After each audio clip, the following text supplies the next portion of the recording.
It's a troubling story. Gerry Wheaton says he became aware he was a victim of check fraud when he noticed his bank account balance seemed lower than expected. Perhaps just as concerning, he says, is his bank's response and the handling of this entire ordeal, especially when most of the funds returned to his account months later. Disbelief that that type of discrepancy in handwriting could even get past the bank. Gerry Wheaton says he's still shocked how someone was able to steal his personal checks from his office, forge his signature, and successfully cash them at a bank. If you look at these checks, you're going to find that the criminals don't have to work very hard. Back in November of last year, Gerry, who's a TD customer, made an alarming discovery in his bank account. A check cashed in the amount of over $31,000 and a second one cashed for over $1,200. So what I had found is 3 checks had been stolen from my office desk. Of those 3 checks, 2 checks had been written by somebody else. Not only written by somebody else, but cashed at 2 different banks. Gerry says he contacted TD immediately, where he was instructed to close his account and open another one.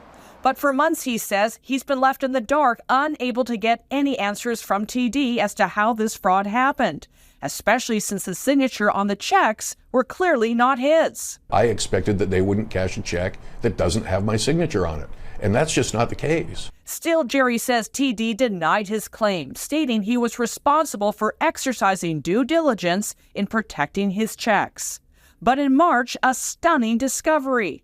The $31,000 Gerry had lost mysteriously returned to his account. TD Bank told me that that money came from National Bank.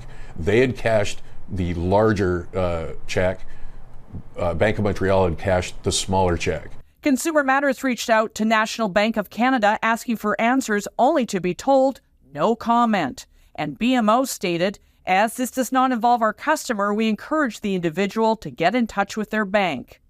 While TD stated the matter was investigated by our team and continued to work directly with Mr. Wheaton towards a resolution. The recovery process is a very difficult one to navigate, and it's clouded in secrecy. When it comes to personal checks, security experts warn you need to protect them like passwords. They need to be locked away. They only need to be available when they're written out by authorized individuals. And of course, people need to be told to also check on those checks from time to time. Still, Gerry says banks need to do better. The fraud issue is growing, and I think the criminals are working harder at defrauding people than the banks are at protecting people.